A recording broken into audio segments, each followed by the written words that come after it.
Gamers, it's me, Vasco Prola. Hello everyone. It's been a while, it feels like, since I last streamed. Because it's been a while since I last streamed. Yeah, it's just one of those things where, like, I want to stream, but the holiday season and working at a mall, especially at a Lego store, may not be super kind with me wanting to stream. Especially with everything else that I do, such as writing and playing D&D, or just generally existing outside of stream, getting a little difficult to stream as much as I want to. But that being said, I am going to try to figure out a way to stream more because I want to stream, and yeah. That being said, I'm going to be trying out something new today. I have no idea if this is going to work. So bear with me if this is kind of cringe. So as some of you may know, I am. It's been like, do you have a general plan in mind? Or are we going to go in bandit mode? I have a bit of a plan already, like of an idea.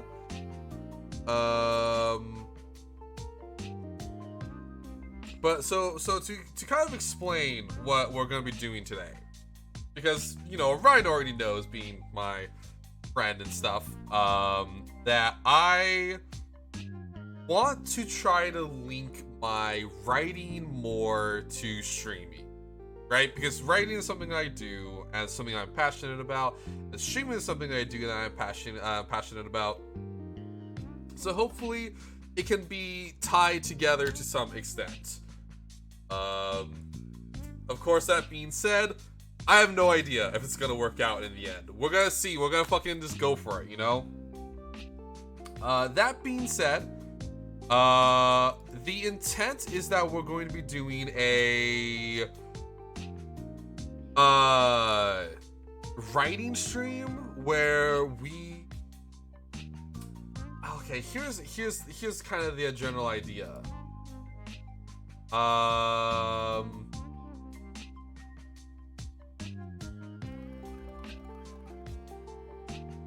Sorry, I just had a brain fart real quick because I was reading a message. So the general idea right now is that I'm going to be, we, as in you and I, the chat and I, is going to try to create a setting for me to write in. And we'll be, and I'm not sure if I'm gonna be like, if it's gonna be like a short story or if it's going to be like an entire ass like book thing. Either way, the intent is that we're going to be writing together. So I already have a bit of a plan in mind on what we're going to be doing. Primarily how to go about it. So, kind of give some context, I have genre in mind, right? We're gonna be doing fantasy, right? Which can also, let's be honest here, fantasy can bleed into science fiction pretty easily. Science fantasy is a genre that exists, although I would argue underwritten in, mainly because I think when everyone thinks of science fantasy, they think of Star Wars, and Star Wars is such a monolithic entity that no one really wants to write additional science fantasy because of that. And with a few exceptions, of course. I mean, that's just from what I understand, being a former bookseller once. But I have some rules in mind. So, the big one is that this stream world that we're going to be building, and then the stream worlds, assuming that this is a successful stream and that we move on to do like a different setting,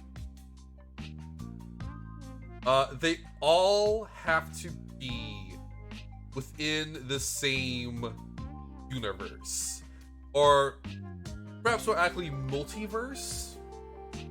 So like specifically what I mean by that is like there has to be some fundamental laws that tie the stories together, right? So like for instance, to put it into like Gundam terms, right? Every Gundam has mobile suits, right? That is like the universal link. And then another universal link of Gundam is space wizards. Sometimes they're called new types, sometimes they're called Gundam Meisters, sometimes they're cyborgs, right? Like cyber new types, those with AV, X-Rounders, Premits, like the Gundam pilots in G-Witch, I think they're just called witches is the best way to put them. They all have to, like, that's another link, right? Or like how in Marvel, right, there's always X-Men, right? In Marvel, there's always Iron Man, there's always a Captain America, there's always a Spider-Man, even if they aren't necessarily the same person. Those are like universal rules and links, especially when it comes to those powers. Or like, for instance, another one, DC, right? All the universal link being with like Superman. All Supermen are weak to kryptonite, right? That's a universal rule. So the idea is that we are going to, the first thing we're going to be doing is going to be establishing those universal rules that will tie these worlds together. And that being said, I'm going to move on to this screen now. So, because we might start actually writing some stuff down. I might need to go and spam some... That's the wrong one. That's what... It kind of works. It's a little lopsided, but... That's probably for the best. Yeah. Yeah. So I'm gonna just kind of adjust this one a tiny smidge. Kind of it into kind of centered. So my friends, my cool companions, one thing that I think we should try to establish right away, because like I said, I want this to be fantasy to some extent, science fantasy or fantasy, fantasy, is how does magic work, right? Like what are the rules behind magic? Because one thing I really enjoy about fantasy settings is if there's like a juicy, beefy magic system for me to sink my teeth into, right? Like I'll be real with you, right? Brandon Sanderson, right? Brandon Sanderson's rules behind magic are some of the best I've ever read, especially because it's all about like how does these magic like interact with one another, stuff like that, right? So I think we should try to like establish how does magic work within this shared universe, right? Like for instance, Brando Sando, right, has the investiture system, which is to say, what I mean by like how does magic work is what I mean is that magic, in my mind, has an engine to it, right? Like here's what I'm thinking so far. Like there's a magic fuel source, right? So like in Brandon Sanderson, it's like called investiture, right? Or like Chainsaw Man. Blood is the magic fuel source in Chainsaw Man. So the primary idea is that there needs to be like a wider way that magic functions as like a resource, I think.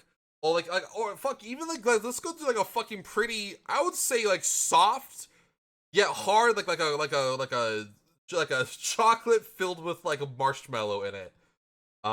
Magic system, that being D&D, right? Dungeons and Dragons in Faerun, people draw magic from the weave, and when they do spells, they pull the weave into them, and that is like, and spell slots is more about the physical capabilities of the person to be able to draw the weave into themselves and then manipulates said weave in a grander fashion. So, for instance, cantrips is like a little tug of the weave, and like an 8th level spell is like a big old fucking piling the weave into the lap and then throwing a fucking fireball at someone, right?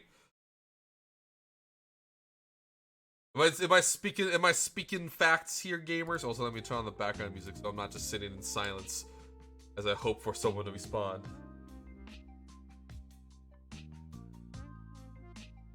Straight lava. Alright. Yeah, I'm pouring over some recipes books like World of Warcraft and One Piece. Yeah, we're gonna try cooking. Hell yeah. I mean, I have some, I have the Dungeons and Dragons cookbook.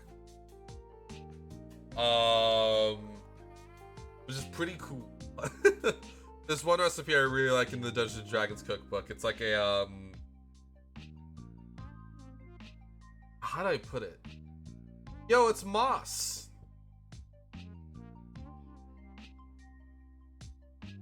So like the it's like a fucking like cinnamon roll in Dungeons and Dragons that's like made of mushrooms instead. It's really good. And there's no, it's not, it's like a, yo, that is fucking fair. I entered Nano Remo, and I immediately started procrastinating. I immediately started procrastinating, and then I went to Georgia for 4 days and wrote fucking well, the past 6 days I've written 20k, just a little under 20k words for a mouthful of spells, as well as like a test story. In the past 6 days, my fingers are straight lava. Georgia does do that too, motherfucker. Yeah. I mean, I was hanging out with my dogs the entire time. I didn't bring anything to do except for books. And then I finished the book on the first day, and I'm like, oh shit, what am I gonna do? So I started writing. Yeah, I mean, I know the goal is to get like 50k, but I think doing 20k is still pretty, for 6 days is pretty good, right?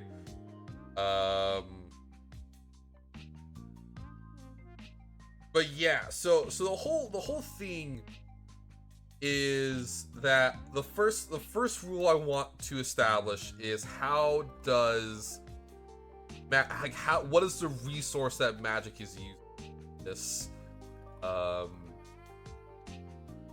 in this like interconnected worlds, or like maybe we shouldn't even think about it, it's a connected world. What is like the greater resource that this first world uses for their magic, right? Like sure, they may have like a different word for it, but like you know, this like D&D has spell slots. Brandon Sanderson has Investiture.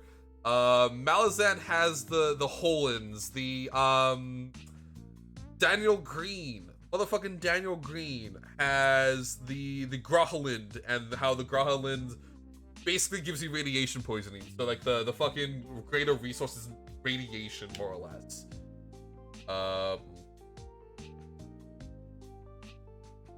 So I'm thinking to some extent that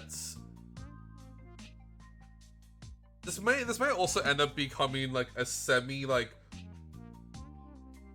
layered concept as we establish how magic works. But I'm thinking like it's like one thing that I'm dissatisfied, kind of go on a tangent. One thing I'm dissatisfied about when it comes to the world of writing. I was saying I'm gonna do Yeah. Like, one thing that I am dissatisfied about with a mouthful of spells, because you know, mouthful of spells is my first time writing, and like, well, not really. It's not my first time. It's my first like long form writing, and like my first attempt at a magic system that I kind of ended up. I like created the idea, and then I didn't really give it any solid rules beyond. It is like speaking is, which is the magic system of mouthful of spells, is constant, right? Like if you're a speaker in a mouthful of spells, you are basically mute until you need to do magic, or else magic will just go crazy, right? So that's the big thing. Hello, Density D. So that's the big thing, right? Is like I'm dissatisfied with how magic works entirely in mouthful of spells, and I think because I don't know the limits, I suppose, of speaking, is one reason why I haven't really written more speaking scenes in a mouthful of spells. Like, so far, the only real speaking scenes that I've done is like when Shepherd Wright appeared, when not Sherry, Mary Beth was getting trained in like spell slinging, more or less, and then like the writer attack, and then I had like a little bit of speaking in the most recent chapter where Sherry fucking caved someone's face in. Not Sherry, Mary Beth.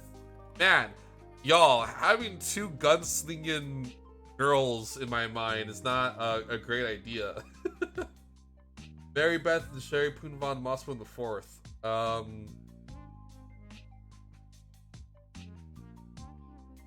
So like, yeah, like, but basically as I was saying, right, I think the fact that I didn't establish the limits of speaking before writing, and like a resource for speaking to draw from, is one reason why I have almost capped myself with speaking as the author of a mouthful of spells. Because I think I was more focused on writing long form in general, so I kind of got a little sloppy with the world building, which is fair because, you know, it's the first time I ever wrote long form. But that being said, tangents aside, as I'm clearly getting a little too nervous right about this, I think I'm interested. Hang on, waiting for it. I am thinking that magic. Yo, what's up, Second Vendetta? Okay, since some people are kind of rolling in now. Mosscliff, Density, and Second Vendetta. Here's what we're gonna be doing. A bit weird. It's definitely not my normal shtick. We're going to try to make a world together for writing purposes. And I am stalling a bit because I'm nervous. I have thought about this for a tiny bit, and there are some rules to kind of like get back on track, right? Kind of get back on track, especially as I with existing and stuff like that. I think there. So basically, if we're gonna be making a setting, the certain rules that need to be realized is that any future settings we're going to be working in, I would like to be a part of the same setting as the previous one, as in not like the same location on the planet or like the world that they're in, but more like the what's the word? The same, like, greater universe, right? That is how I would like to treat this writing project of ours. And because of this, because I want this interconnected universe situation, I want to establish how magic works. And with establishing how magic works, we will be doing a couple things, probably. Primarily, figuring out how magic is gained in the setting, or like in the first setting at least, or in general. And then, hopefully the unique way that magic is spent in the setting, in the first setting. Does that read loud and clear to everyone?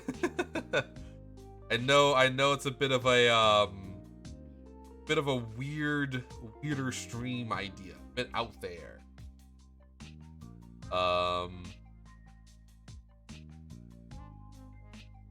I think one of the first things that we establish basically in doing this is, like,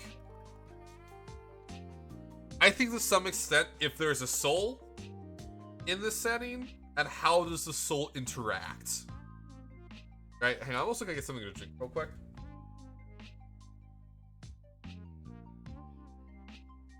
And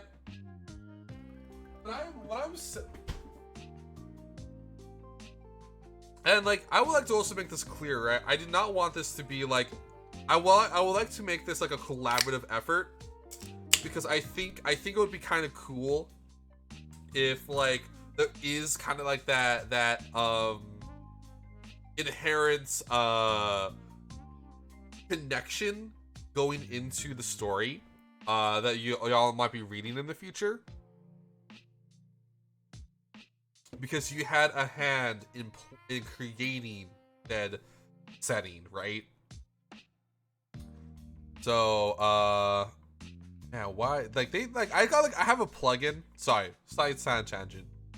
I have a plugin to make my Google Chrome dark mode, and it's straight garbo looking right now. They updated it. I don't know what they did. They definitely made it look like garbage. I don't know what's up with. I don't know how to fix this. I might just need to take off the fact that the Google Docs doesn't have an inherent, like, night mode sucks. But yeah. So I think there is a soul, right? Right, because, like, let's be real here, right? A lot of magic settings, their whole, like, if you are doing magic, it's because you have something special going on with your soul to some extent, or like the soul is capable of holding more soul juice, and thus allowing you to do magic stuff. So I think that's, like, the first thing we should establish is, like, how does this first setting take in magic? Or perhaps we even look at, perhaps, correct me if I'm wrong here, everyone. Perhaps I may be even, like, looking at this in the wrong fashion. Maybe I should be looking at this more as in, how is the setting, and then how is the magic, right? It's like, I mean, I feel like a lot of settings sometimes, like, I think depending on how extreme the magic is, it may shape the setting. Like, for instance, in the Stormlight Archive by Brandon Sanderson, the magic is so intense that like it affects the world, right? Like the magic itself is linked to the world itself. Meanwhile, like in Malazan or like Mistborn or like even the Dark Tower, right, by Stephen King, magic is much more of a self-contained thing, and thus it's not as heavily tied to the world, right? So I think I'm gonna leave this to you all, right? I'm gonna leave this to you, my chat, my one and only. Is the setting going to be more heavily impacted by the magic, or is it going to be more of an additional aspect to the setting, right? So is it going to be heavily tied? Like, is it going to be affecting society and how people view magicians, or like how the world even works? Or is it more of a smaller, more self-contained thing where it's still probably going to play a role in society, but it's probably going to be not as heavy, right? There's not going to be like people being mythologized for doing magic.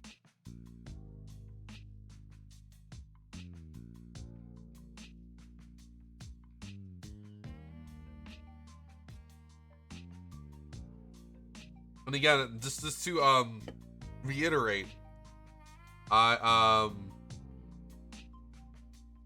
try out. I'm sorry, brain fart. I'm gonna leave this to y'all to decide. Maybe I'm biased towards having a heavier impact on society. I mean, that's not a bad thing, right?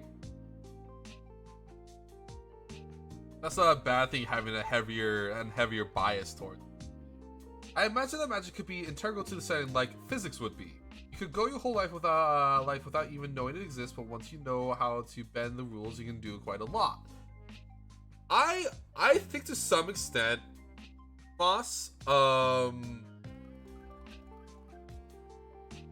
I think that magic should be like that, yeah.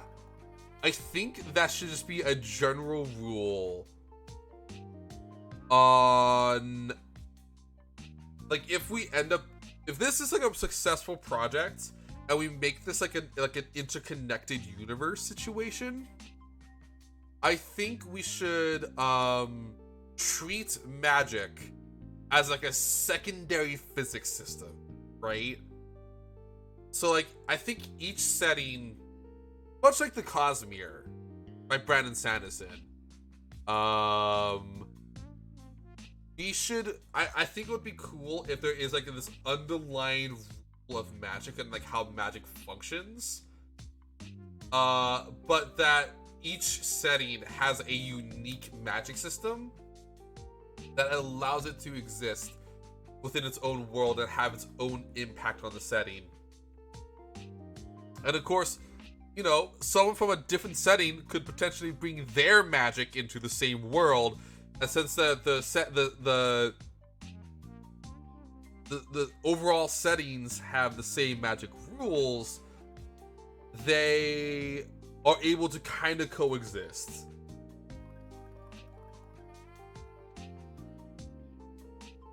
Well, Mosscliff, time to start fucking reading up, bro.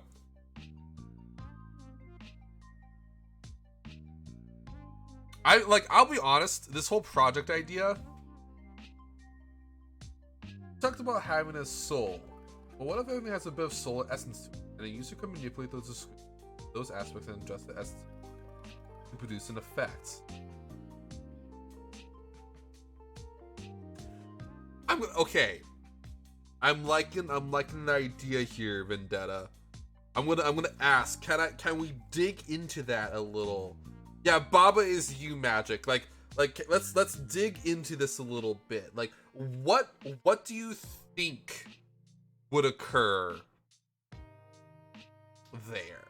Because like my inherent idea, or at least my inherent go-to, is like Wizards of Earthsea or like Patrick Rothfuss's works, where magic is like knowing words of power and then being able to summon said thing because you know the word that's attributed to. But is it more just like, is it more just like everything has to some extent an essence to it? Like, I get that, right? Like everything. Okay, let's write this down real quick. I'm going to magic. I'm gonna say universal here, right? Oh fuck! It changes my font. That's bitch. I hate Arial. Arial's a bad looking font. Alright, so everything has a soul to some extent. A fragment of essence. Either big or small. Small if the person, or small if the a non-living object, and large if it is living. Right? I think that's a fair. Fuck you. There you go. Now we're looking like a professional writer here.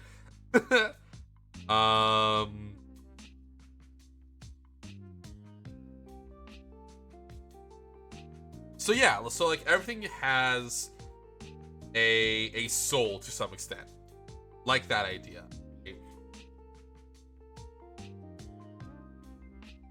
Although Vendetta, if I may dig in real quick, does everything have a unique soul? Like, even if it's a sword, does that sword have a unique soul?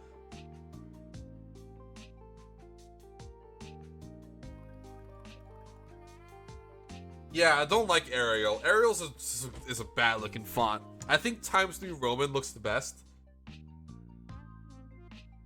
I use 12 point Times New Roman personally. But Vendetta, I'm gonna dig into this. I'm gonna take this shovel. I'm gonna take a metaphorical shovel and I'm gonna bash this idea real quick. As I'm gonna dig into it because I like the idea.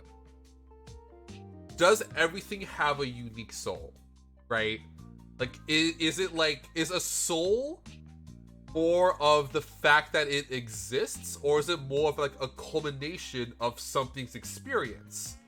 Right? So like, if a sword is super old, right, does it have more soul than a sword that was just made? Or does it have not more soul, but more like a unique soul, like a specific code for that weird soul? All living beings have two souls. One soul doesn't have to do anything with the goodness or badness, and the other soul is up to your patient.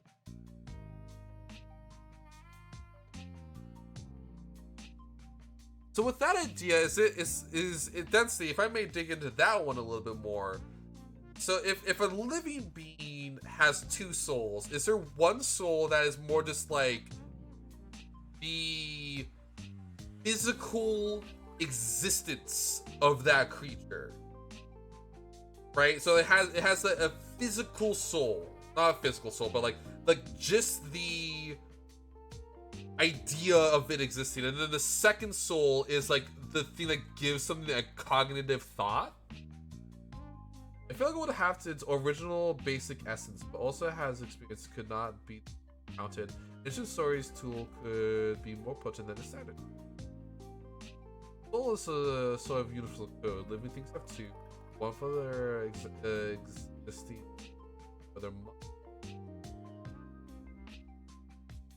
And okay, I think we're kind of getting something cool out of here. So this is like the universal rule behind magic. So I'm gonna say I want to rewrite this a bit, right? Everything has a soul. Some have two souls. Although, wait, no, that actually brings into a weird question here. Are we gonna, okay, we might get fucking like we might just dig into this fucking soul thing for a little bit. Hang on, I'm gonna write this down first before I get. Everything has a soul. Everything has a soul. Second, no. Everything has a soul. Living creatures have a second soul. One that bestows thoughts.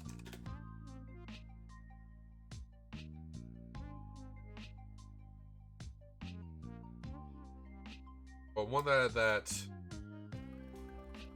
grants thoughts.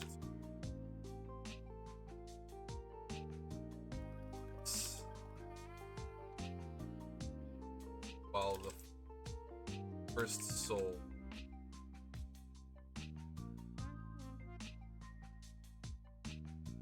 aspect. Bong hit. Okay, what if magic only generated when a pair of souls are incongruent? The magic use must change something about their being to cast a spell, and magic things only have one soul must have a soul of a living place into it. Okay, I'm gonna pump the brakes a little bit. I'm gonna pump the brakes a tiny, just a smidge. Right. I want to write this down. I want to get the wording right. I'm gonna change the wording here. Everything has a soul. The basic essence of its creature on a meta scale. Living possess seconds, one of which that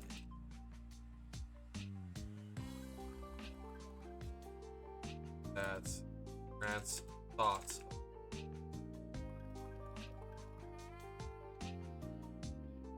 There to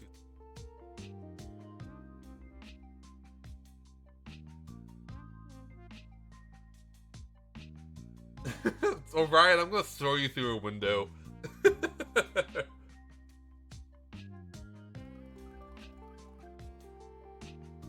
Do you even know what those words mean, Orion?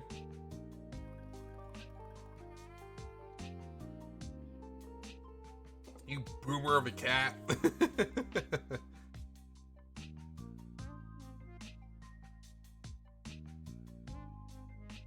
So, okay. I'm also going to change this. I'm going to change this up here. Rules of the soul. I'm going to say soul with a capital S. Rules of the soul.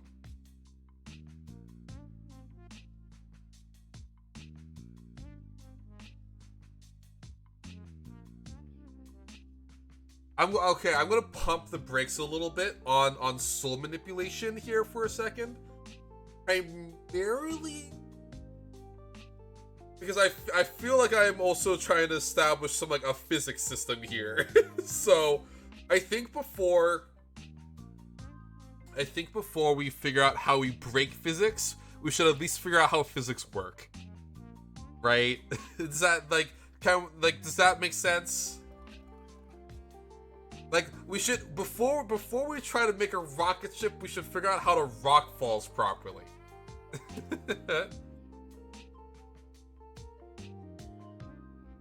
Gotta define what a soul is before we can find out what it can do. Exactly. Exactly. Boss knows exactly what I mean.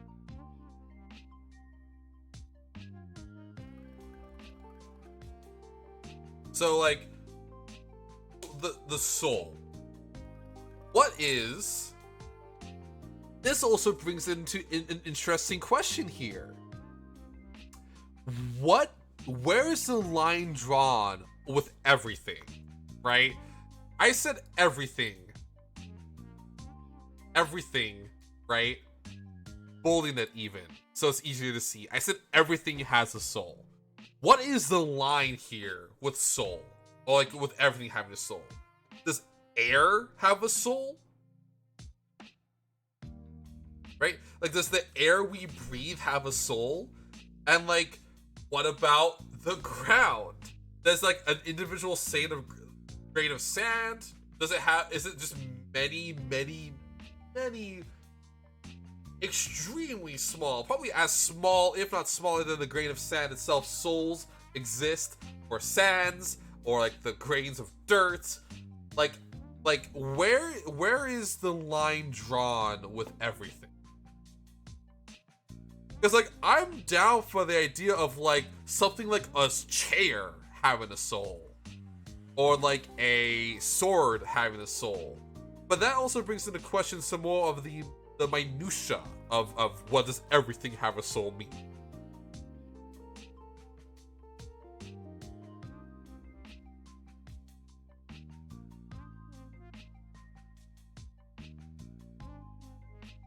Does a planet have its own soul?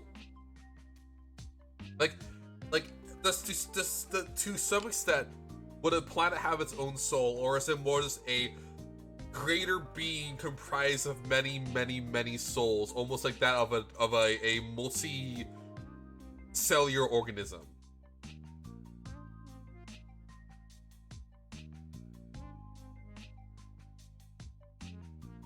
Those are fundamental structure, maybe. Now, a planet would not have a soul. It's comprised of It's comprised of its component pieces. I would also, if I may, I'm gonna stand for this. This is how intense we're gonna get here. I'm standing. I'm slipping on soda.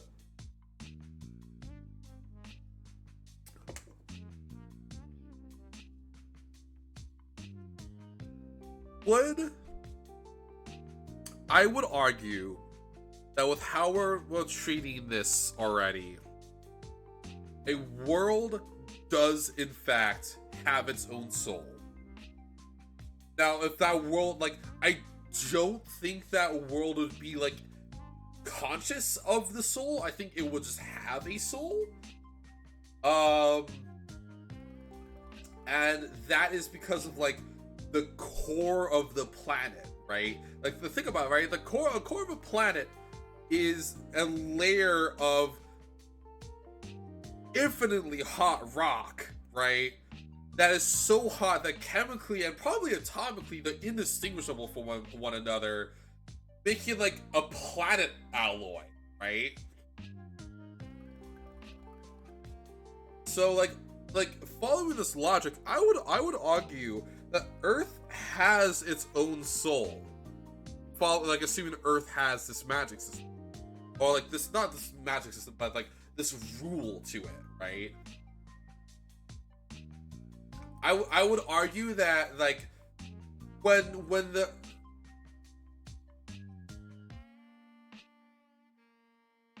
I would also begin to argue at a certain point then the souls become like particularly like underneath the crust of a planet where things get a bit melty. That is where the soul resides for a planet itself. While like the crust is where is like bacteria on a skin, right? Like, to put this into like a body perspective, right? Like the mantle, the core, everything like that, with the melty stuff happens. That is the planet's soul itself, right? And sometimes that body got some stuff floating around it that can be its own individual soul situation. But the primary thing is that like the crust, or in this case, to follow this analogy, the skin, it's covered in a shit ton of bacteria, and that is like life and stuff like that. That is like rock that is solid and like layered with like metal, and like that all has its own souls, while like the planet itself has also its own soul. like I do not think I do not think the planet would be conscious, right? I do not think the planet would be conscious. That being said, I think we can also divide habitable worlds and inhabitable worlds with dead souls on planets, right? So like Mars, for instance, right? Mars is technically a dead planet because the core of Mars is frozen, right? That's why there's no atmosphere on Mars. Meanwhile, I would argue Venus, for instance, is a living planet, right? Like it has its soul still. It's just extremely, extremely sick because it has runaway greenhouse.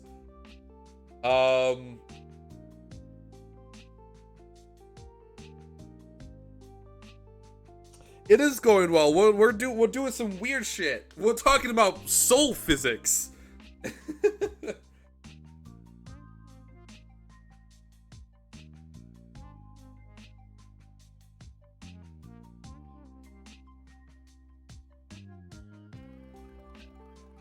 So, okay, I'm gonna sit back down again. I'm no longer standing. So,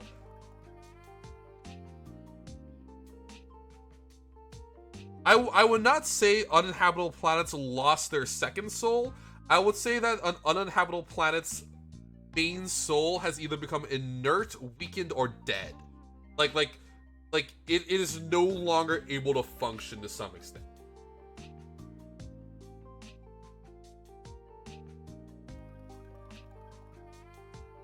Yes, I would say that even if that planet is inherently inhospitable to human life, as long as there is the capability of life there, such as like if we somehow revert, like Venus, right? If we somehow reverse the greenhouse effect on Venus, then it would be habitable, right? It would be perfectly fine. So its soul is fine still, but Mars, on the other hand, its core is no longer functioning. So that means that Mars, to follow this logic, its soul would have perished or gone inert or like something like comatose. A soul can be comatose, I guess, even if it's a single soul. I think I'm gonna put a clause in. So we're gonna do a little bit of a subheading here, right? Heading 2, right?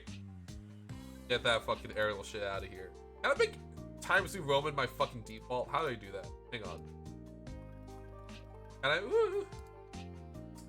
Planets or there we go. Planets, souls. There we go. And then I'm super double spin. Okay, so here. Okay, bear with me here.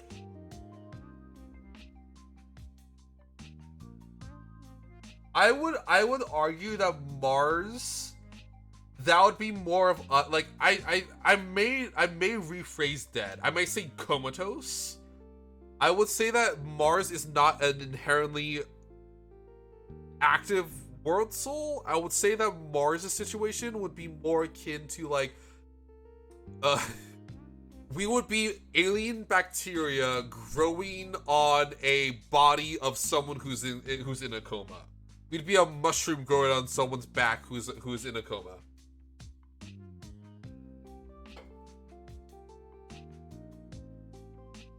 So okay, let me write this down. Let me write this down before we continue. I'm fucking vibing here, guys. I don't know if I'm coming off like that. I'm thriving. I am moist and I'm in my own lane right now. This is actually really cool that we're doing it. So planet souls. Planets also maintain a soul to some extent, though they are so large that they cannot exert their own will like that of a human or living planets. Soul. A planet with a active soul that it can be.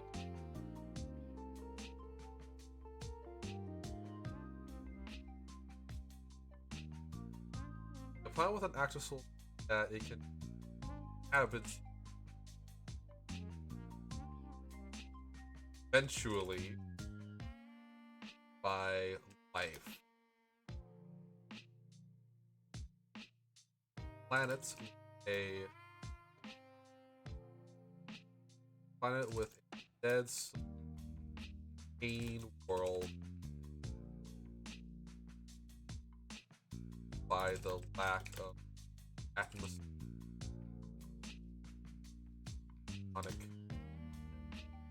So the big way to tell if a planet is dead or like comatose, or no, I'm not gonna say dead soul. I'm gonna say inert soul is a decaying world, noticeable by a lack of atmosphere and tectonic movements. So Mars, right? Mars does not have an atmosphere because its magnetic poles are gone, because the core is frozen, and thus there's also no tectonic movements because there's nothing moving underneath the core of the planet, right? So that is what makes a soul inert, right? And I'm gonna say inert for a planet. I'm gonna say inert for a planet.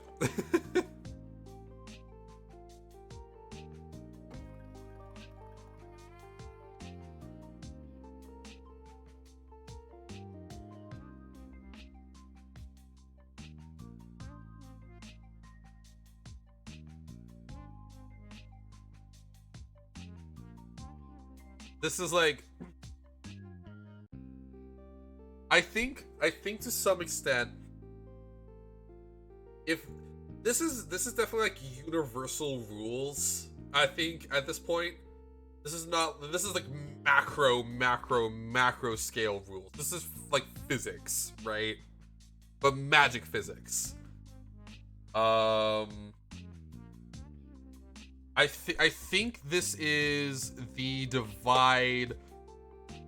Like this, like if you know how this works, then you can understand how magic works on a planet basis much easier. But that being said, I don't think a planet would,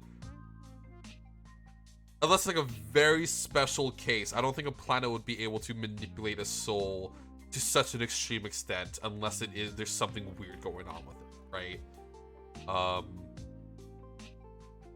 I'm also gonna put a title on this officially. Let's do this. Let's do this, baby. Title. Universal. And let's get the fucking Ariel out of here. Disgusting. Universal rule. Because again, I think this would be cool if we make a setting and then we are able to utilize this universal rule set and make stories in different worlds following these rules. Which is, I think, one reason why it's so important that we establish how souls work. I'm getting a feeling, I like the vibe of how souls are tied to magic.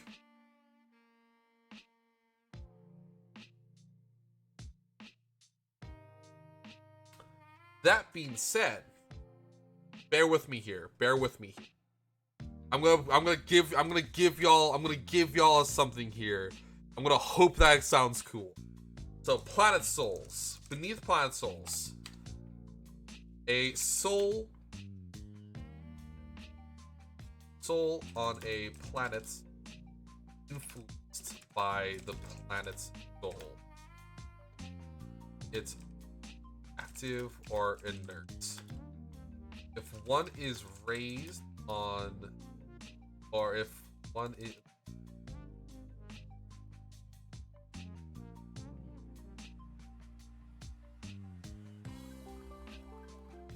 I'm okay. I think so. Okay, a soul on a planet is influenced by the planet's soul, and no, I'm gonna remove this. I'm gonna take this out. I'm gonna put this on a pin board over here in my metaphorical pin board. I think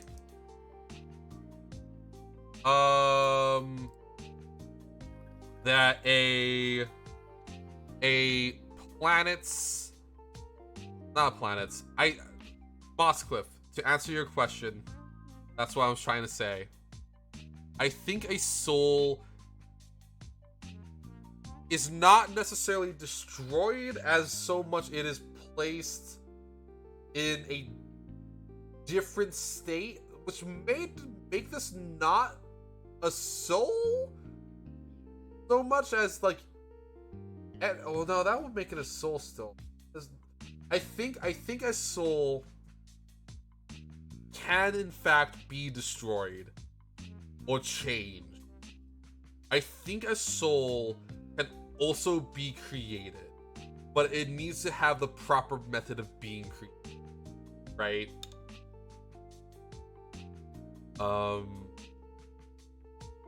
I I think also, hello Kalamata. I think the best example of a soul being created is when for lack of a better term, two things are fucking, right? Yeah, right? So like if two things are smashing. No, I don't necessarily think that. Hold on a second. What I'm thinking here is that if it's like an example of a soul being created is like, man, this might imply that there's something greater than this, like there's like a greater energy to souls. But basically what I'm thinking is that if two creatures are smashing, right? They're fucking schmoving, right? They are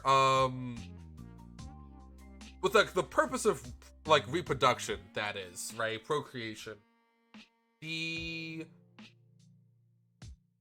Unless it comes out with a single soul, which I don't think is the case, the first, like a living creature inherently has a second soul following these logics.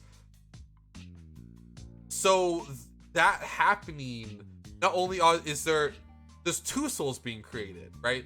There is the growing and merging of two. I'm not gonna say that a fucking sperm has its own soul. That's fucking weird. I think it's just a greater. I do not think that's gonna be the case. I think there is going to be biology, right? Like if two things fuck without a condom, and it creates a baby, that's making a soul, right? That's making because like it's inherently, or like at least growing a new soul, right? Thank you, Orion.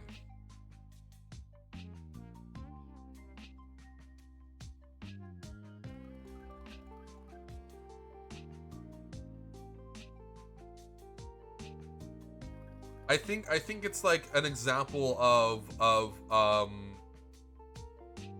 creating a new soul through organic means. God, man, this shit's already getting kind of complex. Wow. The boulder shooting off a cliff face have its own. That, oh man, I think.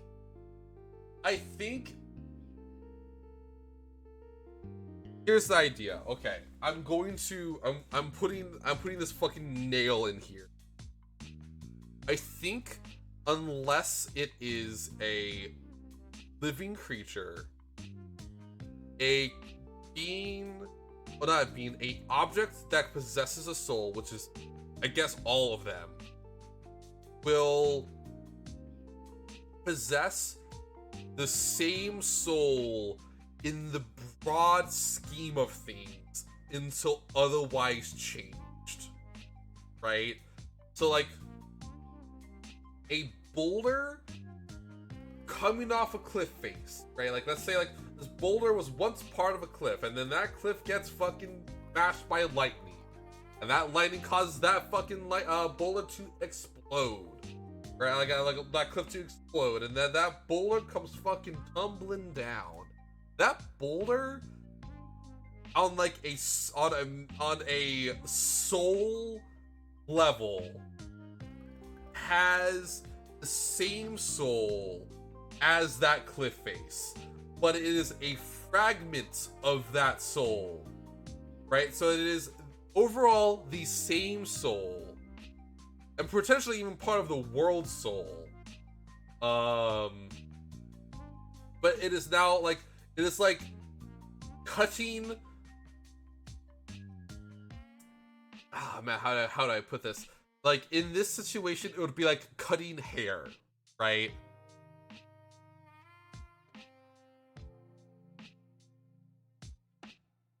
Right, so like it is the same soul.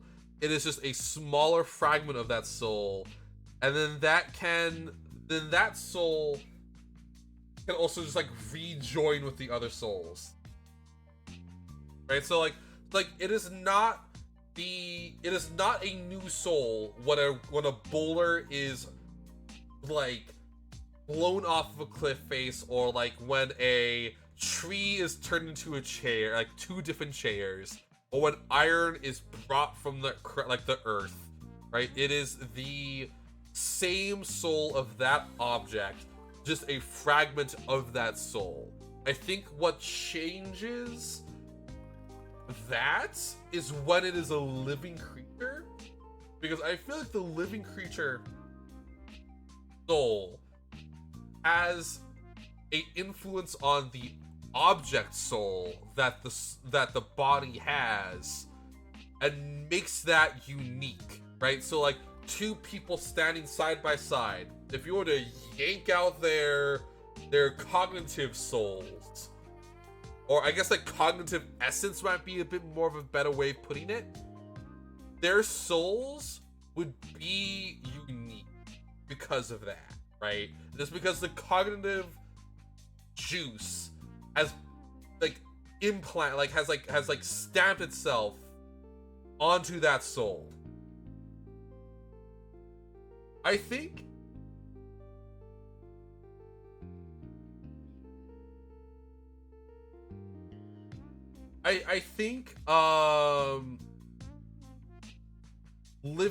living is if a thing has the capability of like, if a thing can think, that it means it's living, even if that thinking is like the most basic form of thought, right? Like a single-celled organism being like, I want to eat some energy and then fuck another single-celled organism to make another single-celled organism, right? I want to exchange my DNA with that person over there, right? That is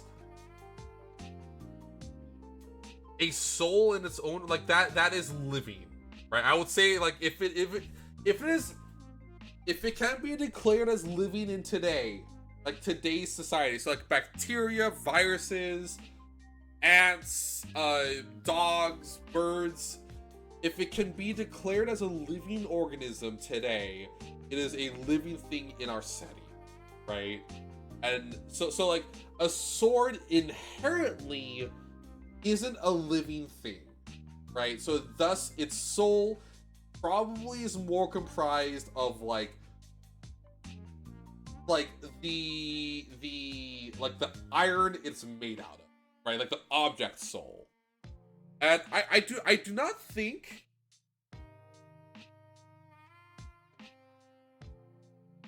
sorry, I'm reading what Vendetta said. This kind of suggests a possible low-grade unintentional magical manipulation of the soul, as places are defined by those who observe them. This mountain range is one because it is defined as such. I do not think that the that would be the case.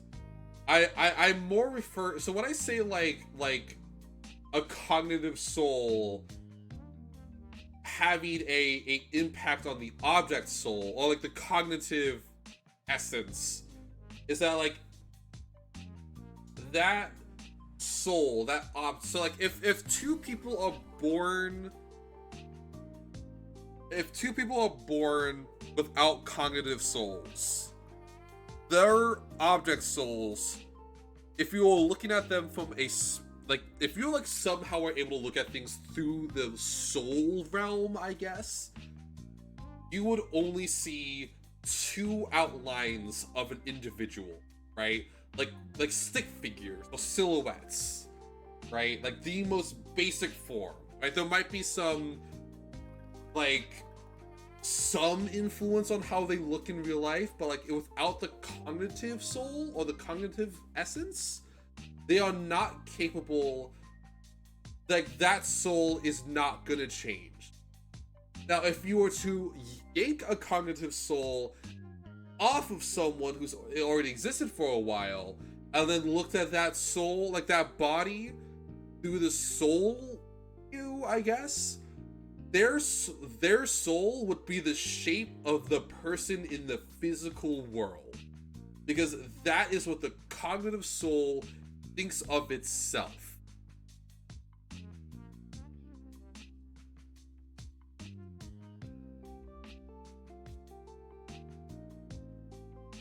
If a weapon is made with the bones of an animal, how does that work?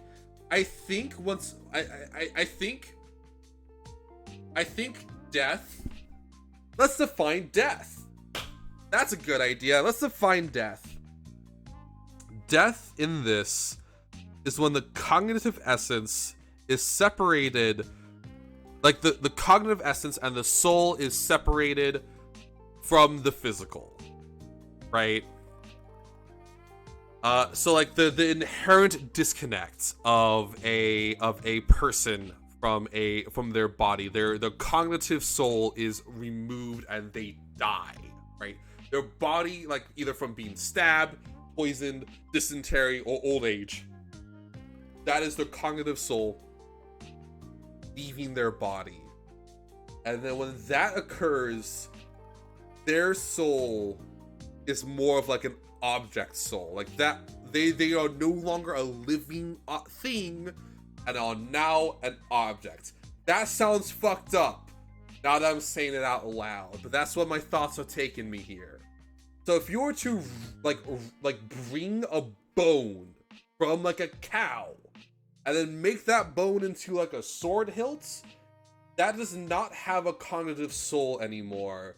And thus, when you look at it from a soul point of view, it is just going to be the shape of what you make it, rather than being the cognitive soul interpreting what it looks like.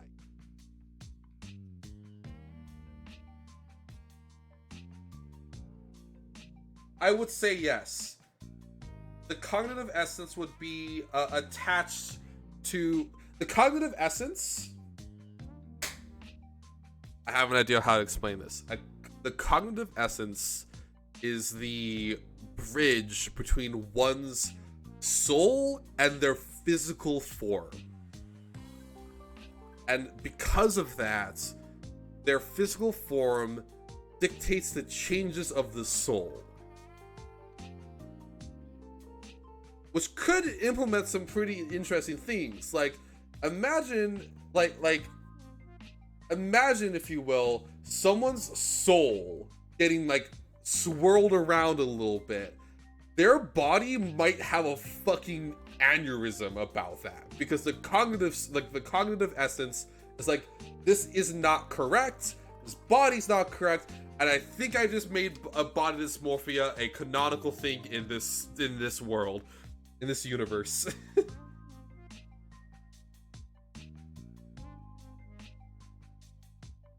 I think this is how body dysmorphia works. I think what is describing body dysmorphia.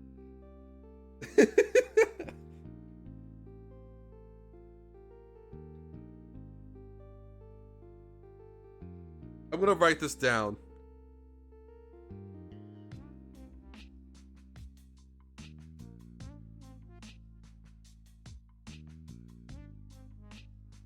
Sody pop. Alright. I'm going to rephrase this. Everything. Oh, hang on, I'm messing up. Everything has a soul. That soul is embodiment of that object, or the source of said object, such as an iron ingot, share the same soul as that of the vein it brought, though perhaps purified melting.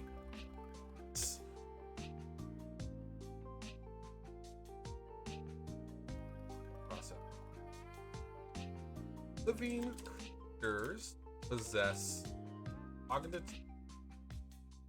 essence, changing the soul based on the physical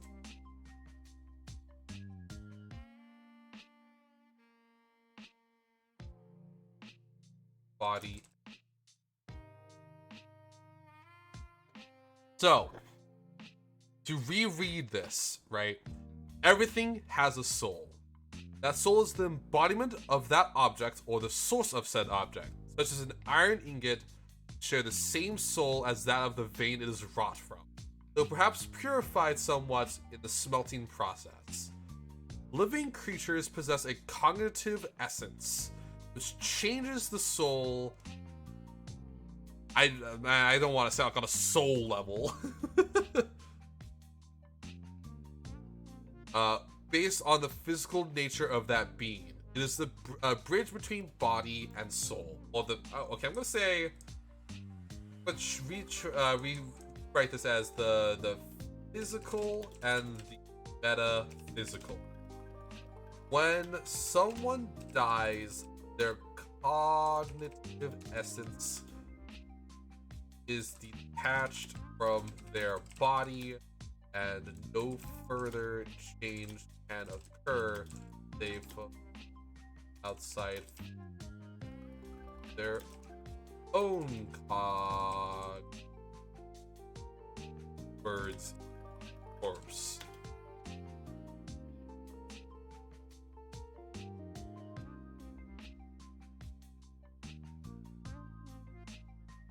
Okay, so when someone dies, the cognitive essence is detached from their body, and no further changes can occur, save for those outside forces. Save for those of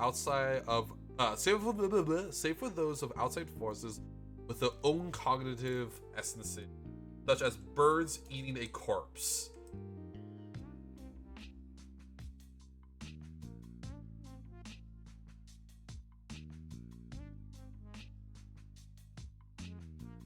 Okay, gonna head off to take a shower. Good night, everyone. Thank you for coming around, Swerve. Excellent, wonderful seeing you here again. I appreciate you hanging around this weird tree.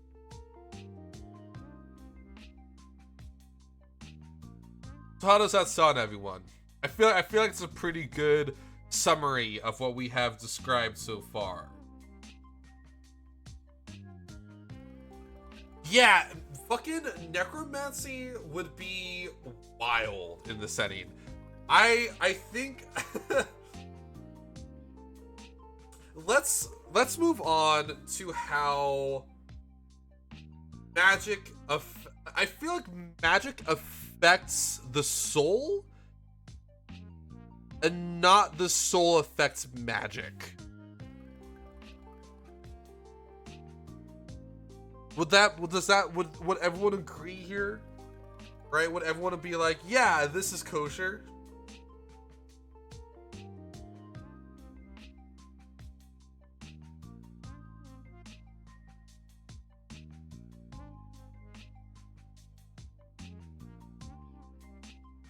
Oh, another clause. I'm gonna also put another clause in real quick. So, living souls, living more complex, a much higher in them due to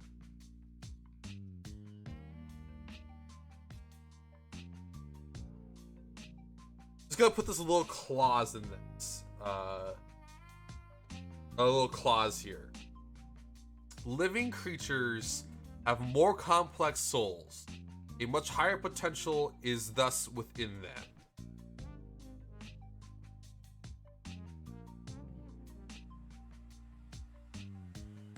Right? Because I feel like that would make sense, right? Like if you compare, for instance, a person to a sword, right? A sword is so much more simple compared to that of a person, right? So a person, like even like look at a bone, for instance. If you just yank a bone out and wave it around over your head. Also, hello, Autumn Queen. Welcome to this weird stream. Welcome. Right, so like to kind of get back onto this little boogie, a bone, for instance, would even be more complex than a what is an ENVtuber? An ENVtuber is a English virtual tuber.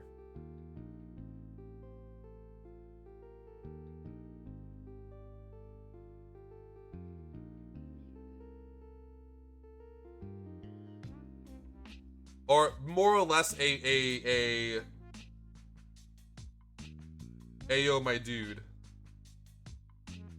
Hell yeah. You're welcome. Smooches.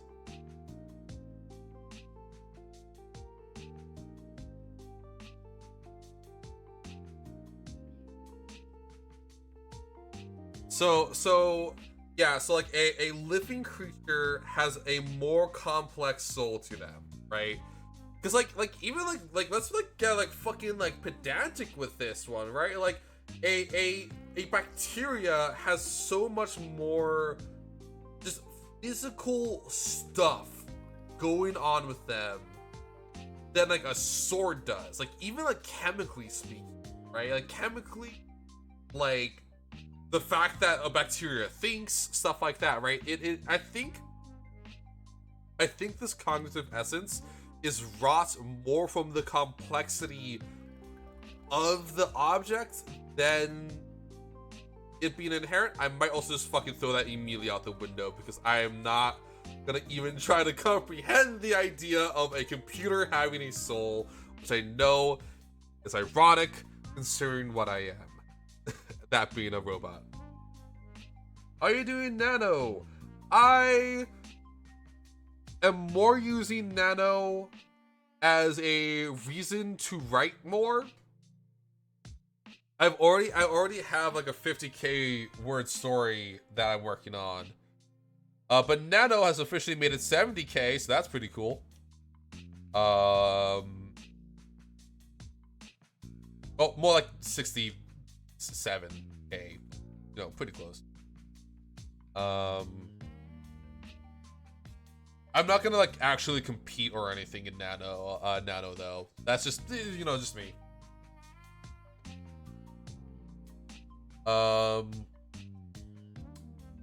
What were we saying? Magic affecting the soul. So how does magic affect the soul in this case?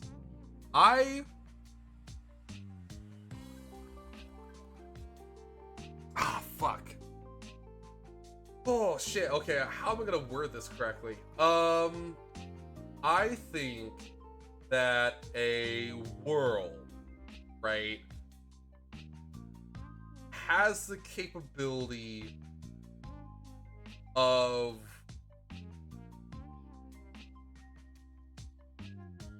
sorry, I'm trying to figure out how to word this properly so like it comes off correctly. I think that a world soul being as large, as complex as a planet is,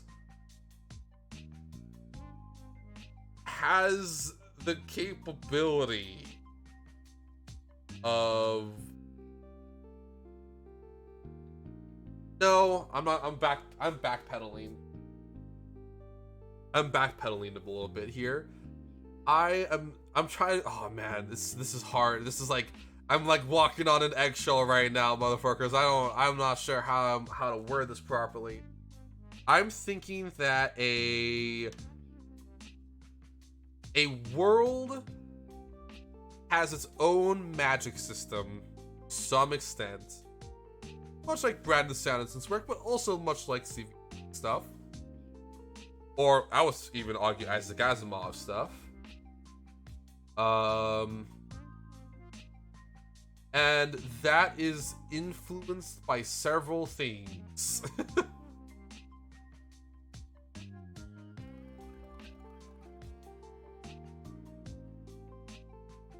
I would argue that depending on how complex that robot is, it may develop its own cognitive essence.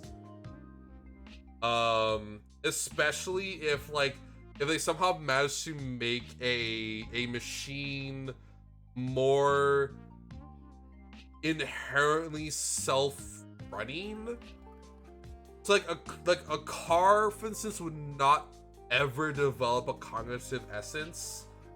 But I would say if there was like a really advanced robot out there, a cognitive essence may develop in it. I'm going to go do some maintenance real quick. I'll be right back.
I'm back. Okay. I thought out what I was gonna say, and I think magic will only have an effect on the soul or cognitive essence if the magic itself is genetic, or if the magic that is done has a genetic effect, right? If someone has if one planet has a magic system that's reliant on one's genetic heritage for whatever magic ability, and I have issues with genetic magic myself because it's very, very close to eugenics, as if you don't write it correctly. Their souls are inherently different from a planet where their magic system is not genetic. That being said, if they ever somehow get that genetic magic system, they are inherently changing their own souls in order to do so. So, like, they would be like... So, because when that happens, when they make a baby, they're basically passing on that altered, like, soul into their kid. I get that. Sounds so fucking weird. Basically, I'm imagining that when a magic system is genetic, that is when the soul changes. That makes sense? Because I imagine stuff like that. Man, it's hard to explain this stuff. It's like how do you explain physics? How do you explain invented physics? Because I've been having a hard time this entire stream.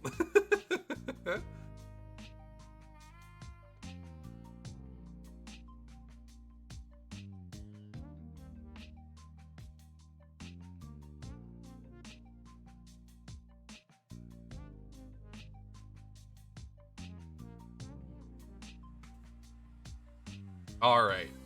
Sorry. I'm checking some stuff real quick, like a excellent VTuber I am. Whew. So, I'm taking the idea of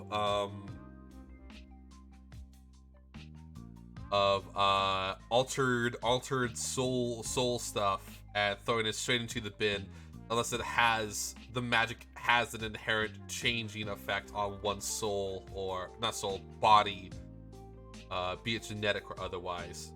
So, like, for instance, I would argue that necromancy, if there ever is a necromancy, isn't so much of remaking the cognitive essence of the person in question, but more creating a new cognitive essence using magic that may be influenced by the soul, like not the soul, but like the object soul left behind by that individual. Does that make sense?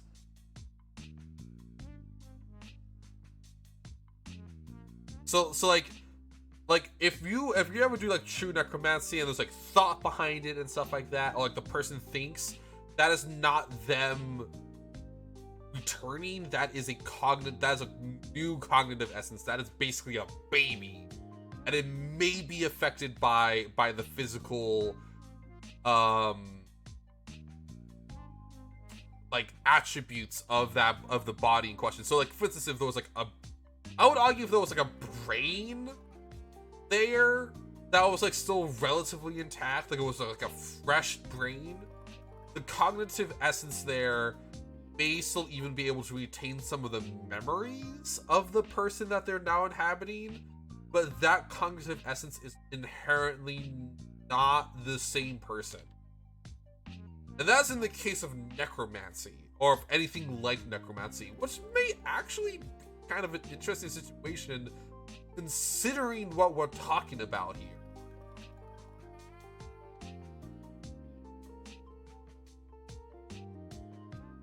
Do y'all get what I'm putting down? Do y'all feel the groove, Mr. Krabs?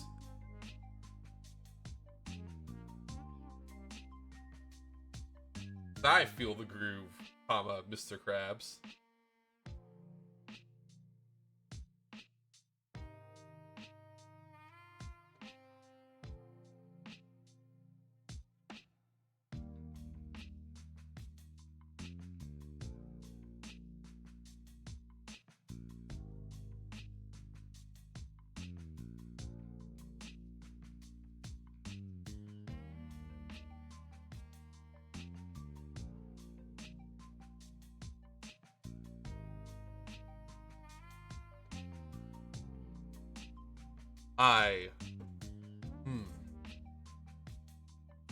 I'm vibing with this. I like this idea a lot. And of course, that being said, that being said, that's some really interesting things too, because like decay and shit, right? Decay is inherently other living organisms eating you. It's like if you die in space, you don't really like decay so much as you like get freeze dried, right? So like if someone died in space and then someone did necromancy, that person in theory would be probably the freshest case of necromancy with a new cognitive essence. Although they probably would be very dehydrated because almost all the cells die. Yeah. Holy shit.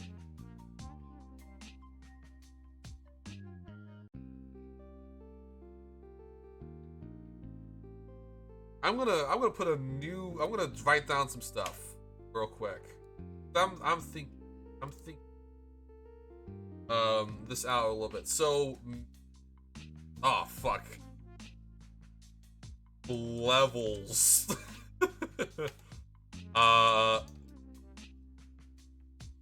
Physical. Shit, that's an aerial. Times New Roman. There we go. We've saved this. It's okay, everyone. Physical. The level, as it sounds, it is everything that has mass and atoms and shit.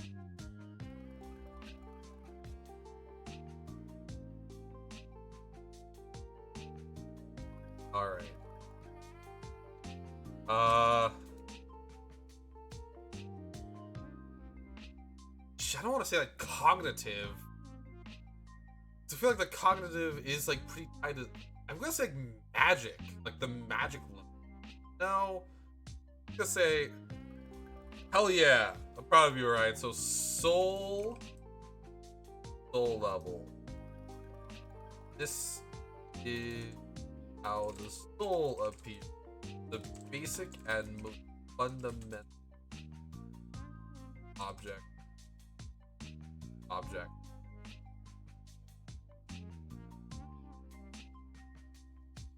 God, holy shit. So I think magic may be more like a separate energy that people can manipulate. Right? That's what I'm thinking here. Like magic is an energy that people can draw in. I think to some extent everyone has that energy within them, and everything has that energy within them. Though it cannot be used unless there is a greater force that dictates its existence. What is this existence? Like unlocking that potential. So like the idea behind it is like everyone has a soul, everyone has like this magic stuff inside them. And then that soul is able to take that magic stuff and then filter it through and create a manifestation in the physical realm by changing the realm around it, right?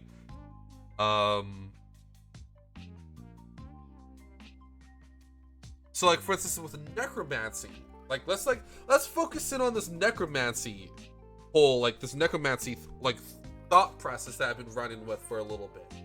If someone dies and loses their cognitive essence, and that cognitive essence goes off into the soul realm to be recycled, I guess, and then someone starts saying, Shlimbo, you're now a zombo, right? That is them taking in or using the magical the magical potential within them, and then their soul with the cognitive essence functioning more like a printer, I would imagine, taking that essence and then filtering it through into a physical manifestation of said magical stuff, right? It brings it from the magic side and more brings it into into active potential, right? It's almost like kinetic versus potential energy, right? Everything has potential energy, but kinetic energy is only when it's being used.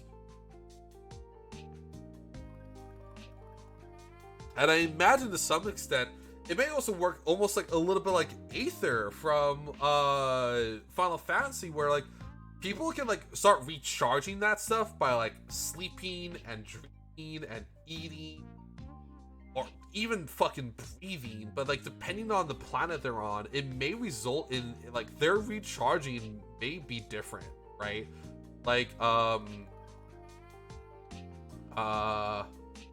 try to think of examples like in Malazan, right? They have to there's also like a limited amount that they can use, right? And in Malazan they have to go back to their ward to recharge, and apparently that's scary as shit.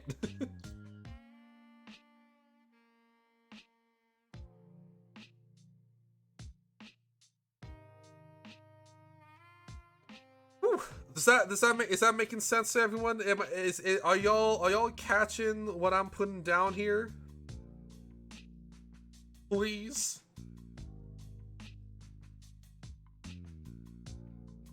Please.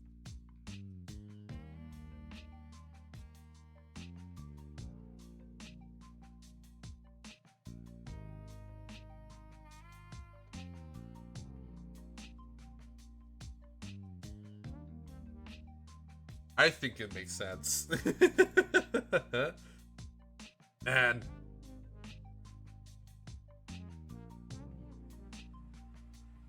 yeah, I think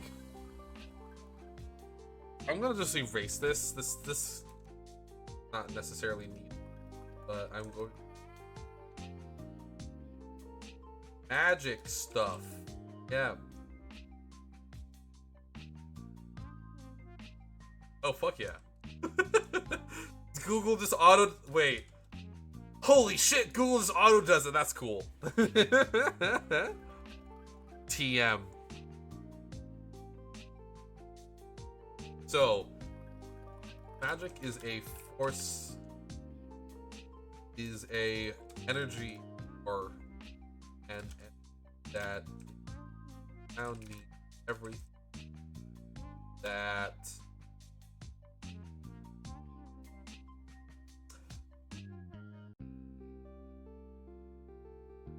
I'm gonna say has a soul, or like not surrounding, but like within. Magic is an energy that within everything that has a soul.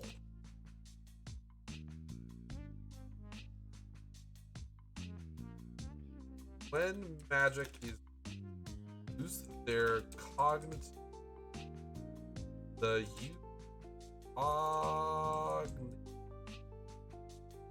essence draws forth that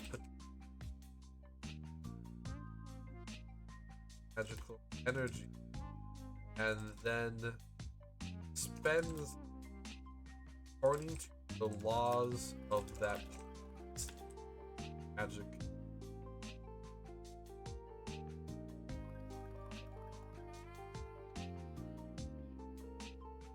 Gotta go? Well, thank you for hanging out, Vendetta.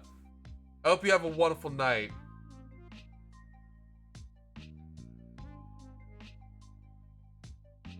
I hope you enjoyed this. I know this is super out there on my normal stream. Being used a fuck. I'm gonna do something weird here. I'm gonna get zesty here. A magic is to the planet it's from due to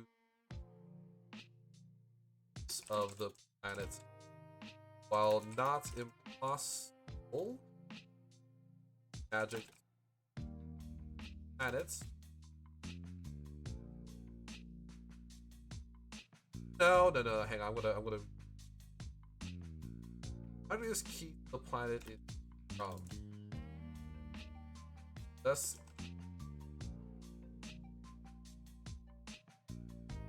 magic world. It is not impossible.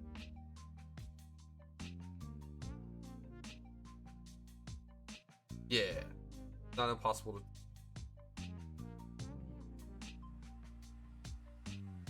Depending on the magic and the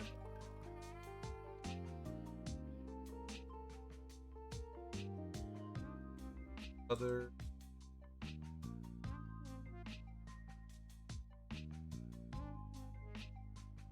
this is a weird, I don't think this is proper wording for what I'm thinking.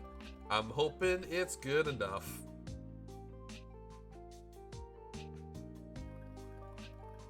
Otherwise, I'm just gonna cry. Woo!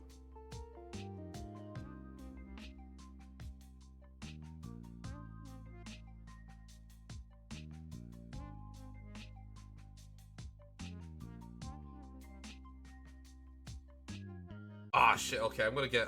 Let's get zany. Let's get a little zany here, baby. All right, so I'm going to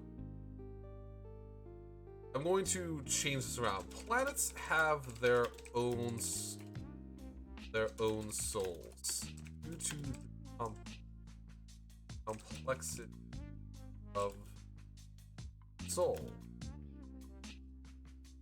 of planet question.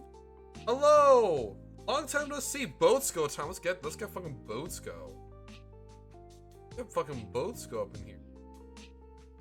Boats go. It's gonna block everything I'm writing, babe. Let's go. Blocking everything I'm writing. How's it going? In question. Complexity of planet. Actual manifest a cognitive.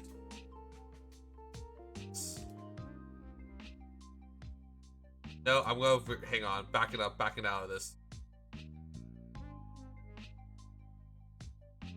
So to higher the lack of higher complexity.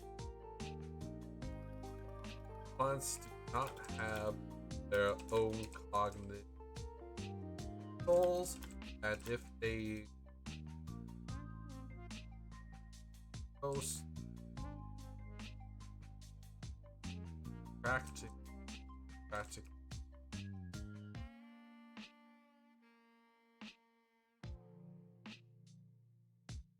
Well, I'm glad you're hanging out. Welcome. This is a weird stream. We're trying to world build, and this has turned more into universal magic physics.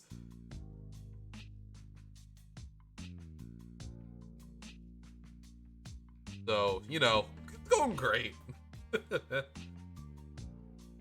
Consequential.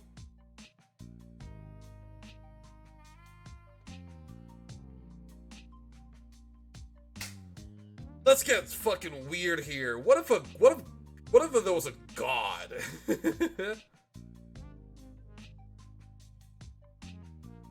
right? So my here's my idea. Here's my also just to explain what this is. Aboleth. I'm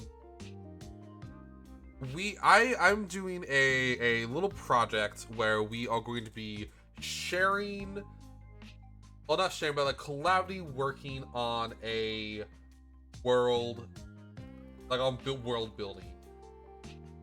And this has turned more into a general rules, especially because we may be making multiple settings within this larger setting, like multiple planets, right? So this is explaining how things work. We're basically making physics. We're making fantasy physics.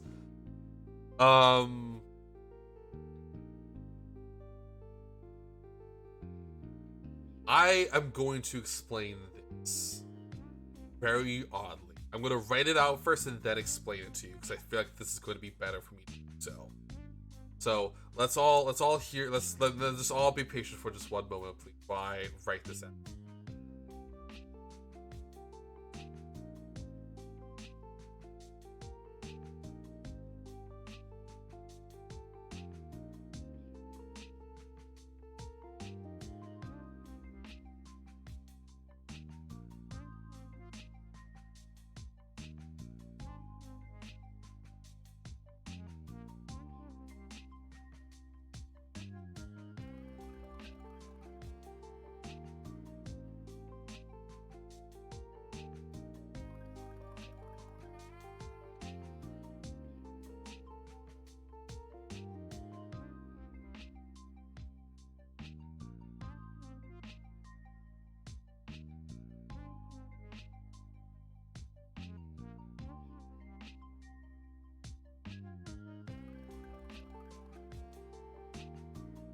Yeah, I'm rewriting this for worlds.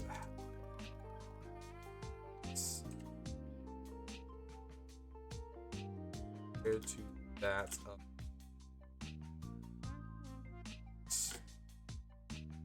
a world can have an inert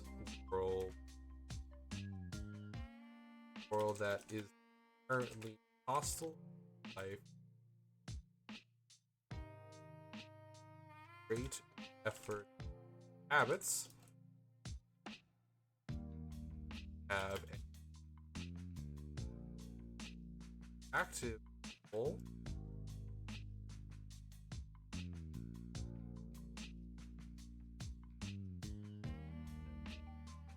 active allows life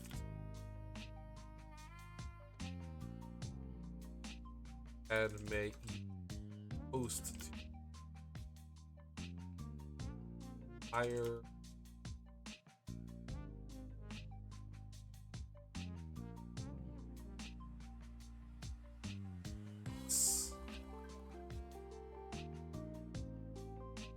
sentience and awaken soul that world that life and generate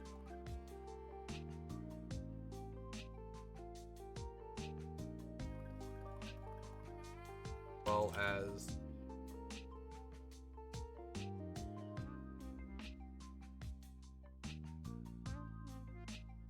all right. This may be weird, but just bear with me while I explain this.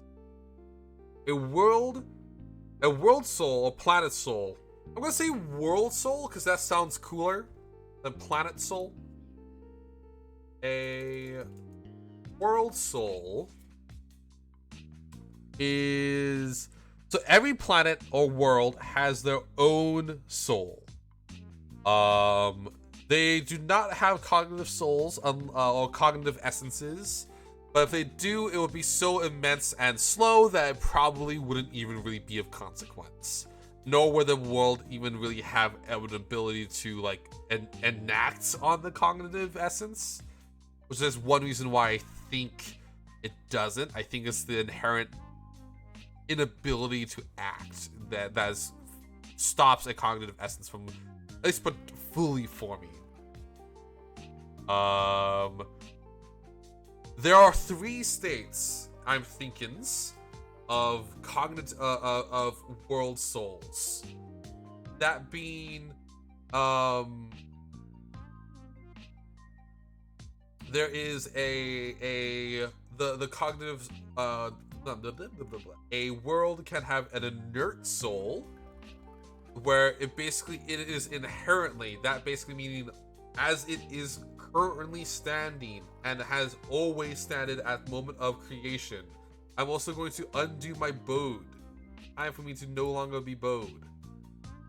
The world is inherently hostile. Like gas giants, those have an inert world soul. Worlds with 0 chance of atmosphere or stuff like that, right? That is inert, right? Then there is active world souls. Souls that, like worlds that can have life and might even be a host to life. They may not be currently inhabited by humans, though. That is one of the big differences, right? So, like, I guess just like an idea, right? Like, imagine a world, and that world has like a bear on it, and that bear has lived there for its entire life since the moment it was created and has become sentient.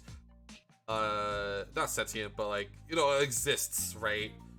Well, no higher thinking creature. Like, there's bacteria on a planet, right? It has the capability of hosting human life. Though it may require some work to become truly comfortable. That is a active world soul.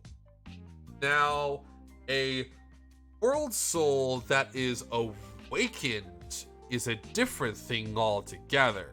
Because not only is it a active soul, but it is a soul that is host to human life, at least human life, or no, I backpedal a little bit, humanoid life. Because I do imagine, since it is fantasy, that it was like maybe like a larger creator deity that seeded worlds that awoken, like made awakened souls for worlds, and those worlds inherently have humanoids. They have like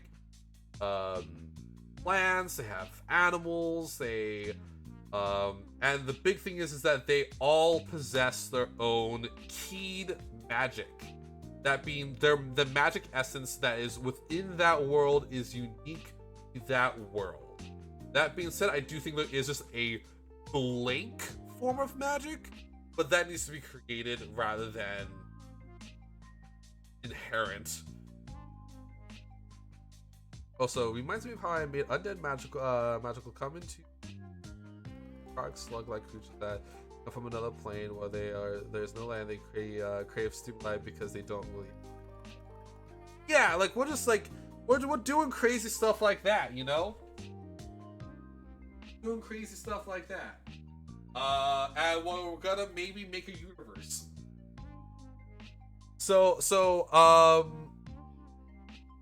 And what I mean by like a keyed magic system, or like not keyed magic, is like basically I imagine the world soul is so immense is that is where the magic comes from, or at least whatever the creator being did, that is where the soul like it has left some of itself within the awakened soul, and that has created its own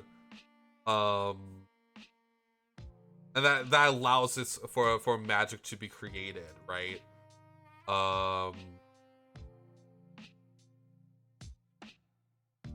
And so like, while it's not impossible to bring magic from a different world to another world, um, it may not result in the same outcomes. What I mean by that, so like imagine, if you will, a magic system that requires water. Let's say like when they drink water, right, they get some powers, right, on that planet, Water World. Like on Water World, they drink some of this cool water, and that makes them be able to breathe underwater, right? And because they're breathing underwater, they're inherently drinking the water, and that's how they are able to live in Water World. They drink the water. And I think to some extent that actually may also cause like a cognitive change, but that's a different thing. We're not gonna get into this.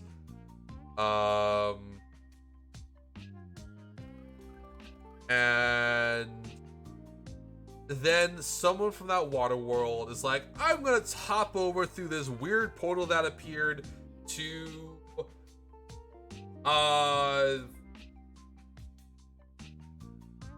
don't know. Here's what's like zombie world, right? Like this magic, like their magic allows them to create zombies. When that person drinks water from that world, they are not going to gain the abilities that they would at the home world. Their bodies are still capable of, like, with using their inherent magical capabilities, probably would be able to do that. Especially if that person brought water with them. That being said, unless they can get their hands on pure magic stuff, and then convert, and then use that while drinking water and using that the cognitive stuff that knows how to make the water work, that water will never have the same magical properties as the water back home, unless that water is brought with them or they make it, more or less. Right? So like, same thing with like zombie world. Say like zombie world, like they use a magic like let's use your example, Fuisha. They use a slug, right? There's a slug that is magically in in this world for some reason. They slide that slug up someone's ear, and then that slug is like, I'm a new person now. If they try to use a slug on Waterworld, you do that slug will just be like, hey dude, what the fuck are you doing? Let me go. I don't wanna get in this person's ear. What the fuck are you talking about? Right? So unless they bring that slug with them to Waterworld, they will not be able to do their magic. So that's what you mean by keyed magic, right? Like it's not like that you acquire an actual key. It's more just like, it's like syntax, right? Like you're using the wrong code in the wrong engine.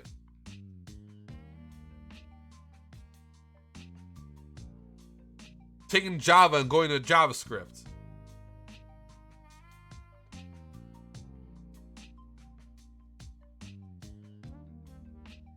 Do y'all does that make sense?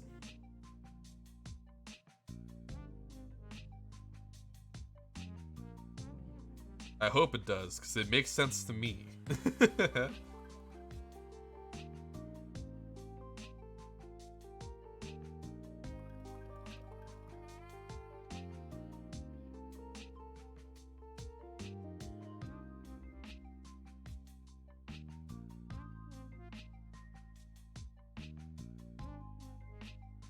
So, yeah. I'm gonna rewrite this. So, magic is generated, or at least gathers within an world soul.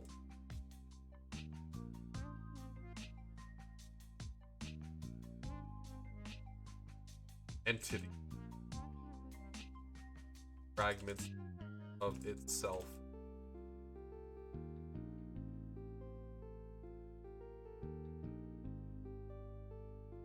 Magic is inherent that planet and system. So if, for instance, planets where there is magical water that allows one to breathe underwater exists, then only on that planet less brought over another. If a planet where people air gather magic, they would not gather more magic on water world, though they would be able to have their magic and that water magic if they were instead.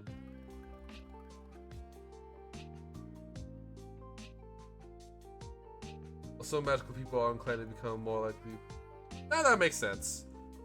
Where like there's like well, like I said, this is like a universal rule document. So like to explain what is happening so far, right? There is souls, right? Souls are like an inherent part of the world. Everything has a soul. What I mean by that is that it is the embodiment of objects on a metaphysical level, and can function as a source for said object. Such as an iron ingot would be the same soul, with some exceptions, of course. So like an iron ingot would be the same soul, technically speaking, as the iron ingot right next to it, as it basically is both the exact same object. That being said, living creatures possess a cognitive essence, which changes the soul at a fundamental level, specifically based on the perceived physical nature of that being. It is also the bridge between the physical and the metaphysical. When someone dies, the cognitive essence is detached from their body, and no further changes can occur, save for those outside forces with their own cognitive essences. Living creatures are more complex with their souls than and have much higher potential of stuff happening than that of like a sword.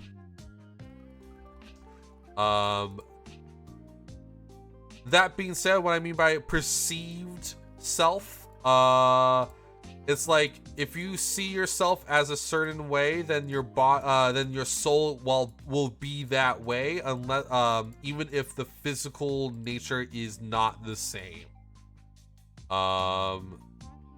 So like for instance, those with missing limbs will presumably, unless they like accept that they don't have a limb anymore, will see themselves as having like 2 arms, for instance, even if their body does not have 2 arms.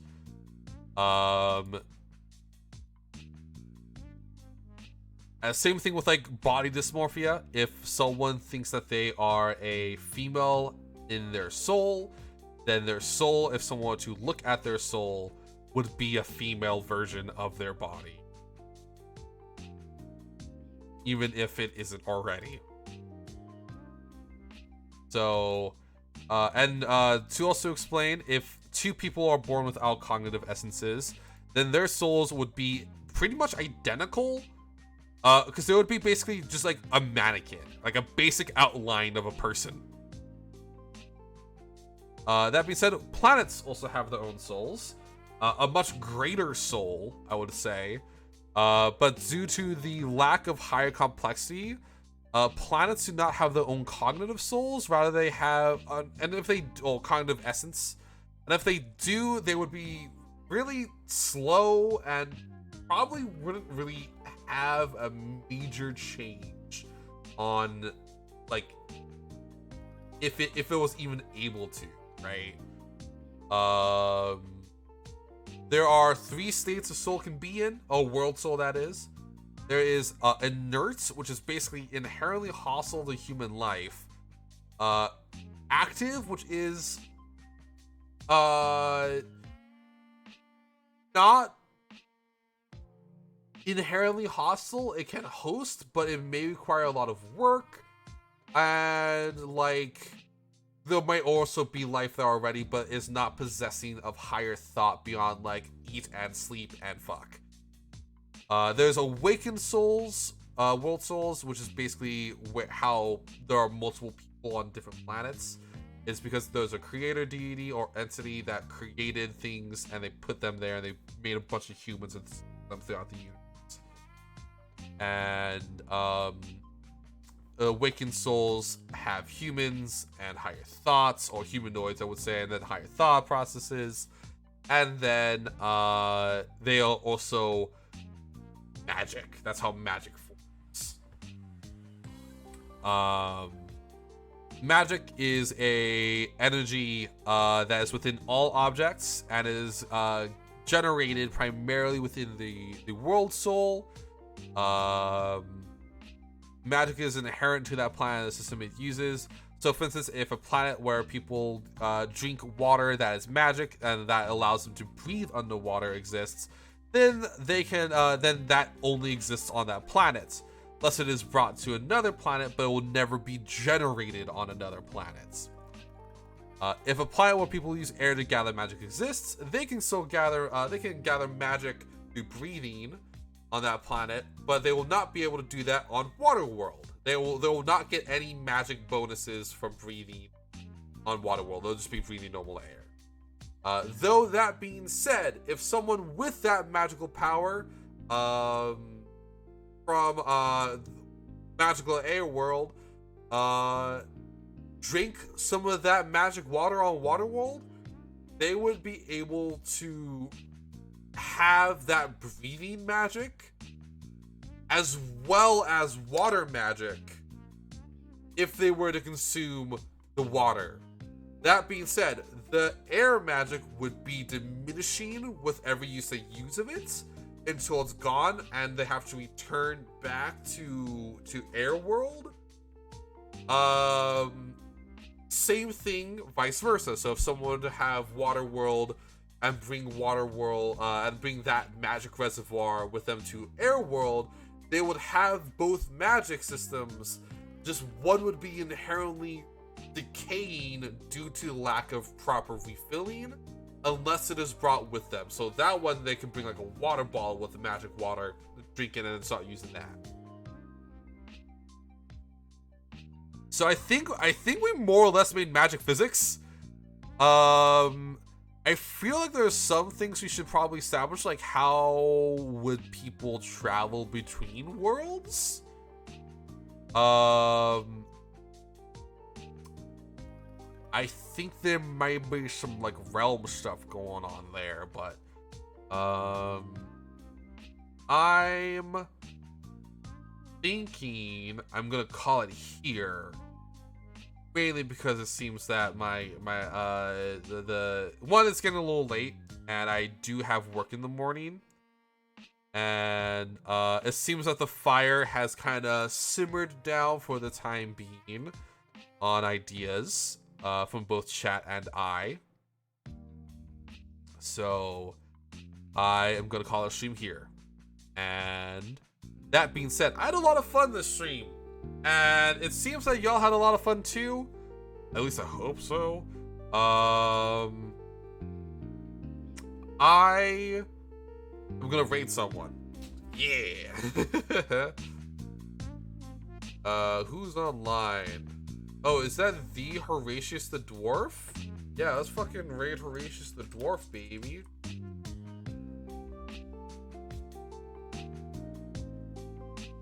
Yeah, so I'm probably gonna stream tomorrow. That being said, the stream will be probably like Signalis or Weird West. I did enjoy the stream, so I probably will try to do this again in the future. Yeah, I'll talk to you all later, and I'll see you all tomorrow. Oh shit, wait, no, hang on. Backing up. I'm playing Final Fantasy X. No, that's on Wednesday. That's on Wednesday. Nah, I'm dumb. Okay, well, I'll see you all tomorrow, probably with Signalis.